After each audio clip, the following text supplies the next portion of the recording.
bed. She was running in the windy snow, looking for something.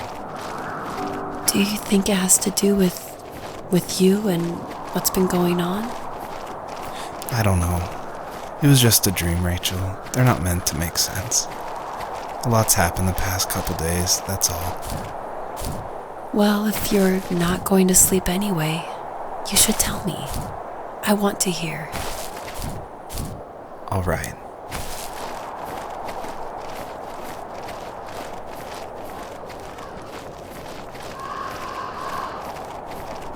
So, not far from her home, she followed that path to something unexpected.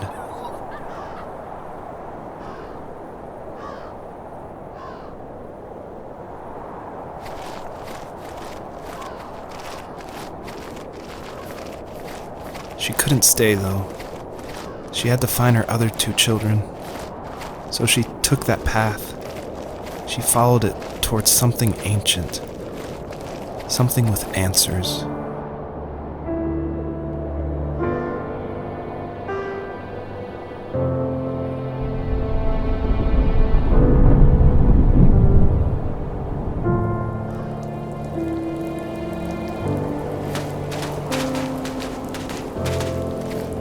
The fox looked high and low, searching for any sign of her cubs. Points of light showed the way to this ancient tree. It was as if each one had a story to tell, all their own. The land was trying to tell my story, too. I felt like I was right behind her the whole time.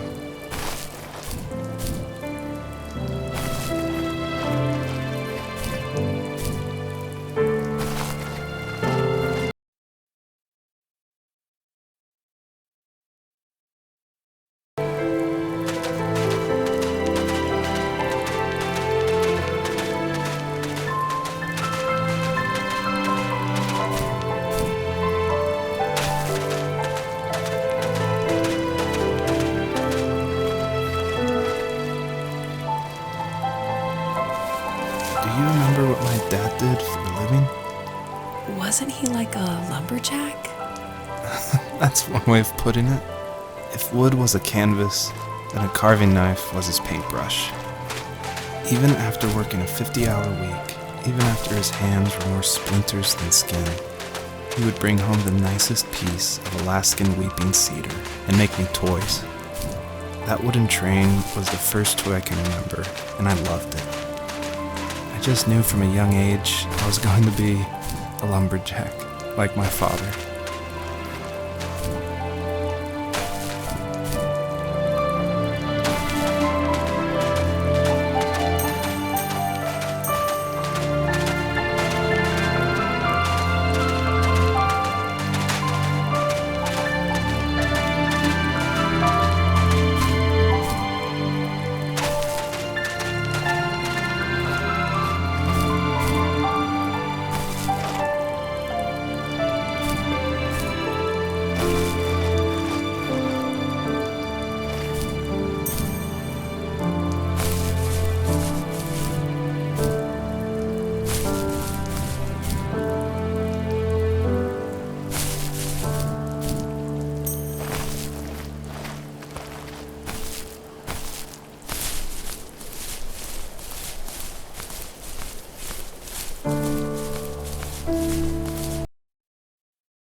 more I withdrew. I asked myself, why talk to anybody anyway? Why bother when I'm happy by myself? I started drawing a lot, mostly animals I saw in the woods by my home. I then imagined designing my own hideouts with things like TVs and pantries full of chips and cookies.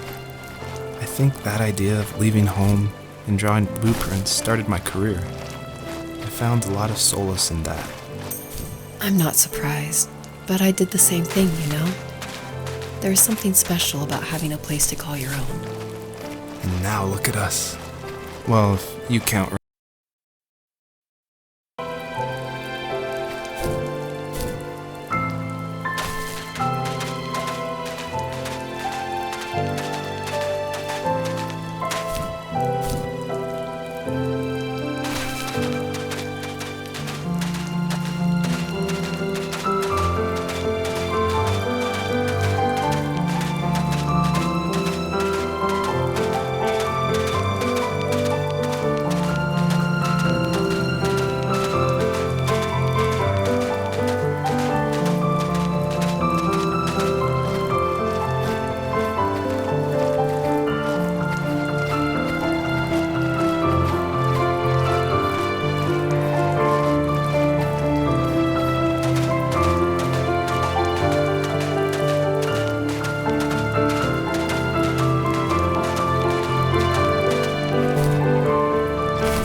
As a kid, did you ever do show and tell in your class? Yeah, I think I only did it once, when I was in the 4th grade. You know how my life was around then. I wanted to show my class what helped pass the time and distracted me, so I brought a dozen paper cranes I had made. I think I told everyone how badly I wanted to be a bird and fly, embarrassingly enough. Don't be embarrassed. Every kid wants to fly. For me, it was another toy from my dad, a wooden boat. I remember guarding it so carefully in my hands as I walked into class. When I sat down,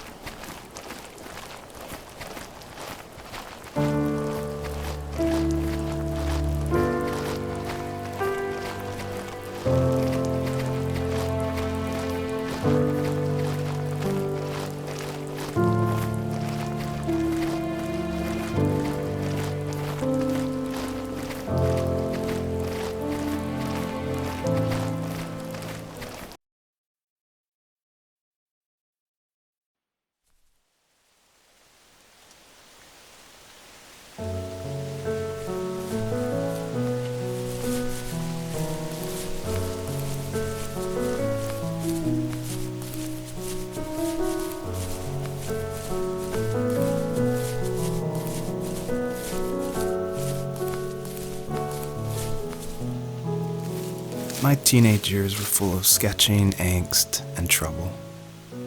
I wasn't popular or unpopular. Maybe just forgettable. I guess that gave me a sense of freedom, so I hung out with crazy kids doing crazy things, even though I mostly just watched the chaos ensue. We did it all. Put fireworks in mailboxes, hide roadkill in people's garages, break windows of the barber shop in Anchorage. My dad was furious, but he was so busy working he couldn't do much to stop me from going out. I think being an adult means there's no one to stop you making hard decisions.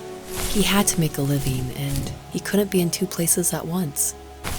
Yeah, I realize that now. But at the time, I was sure he was more interested in growing his business than what was going on with me.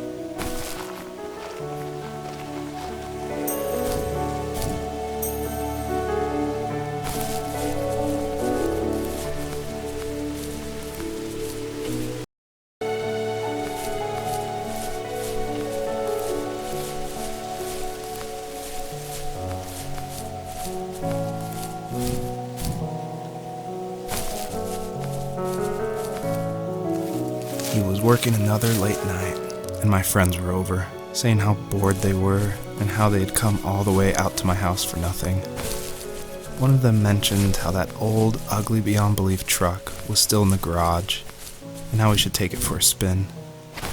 I was only 15, so I kind of fought it for a while.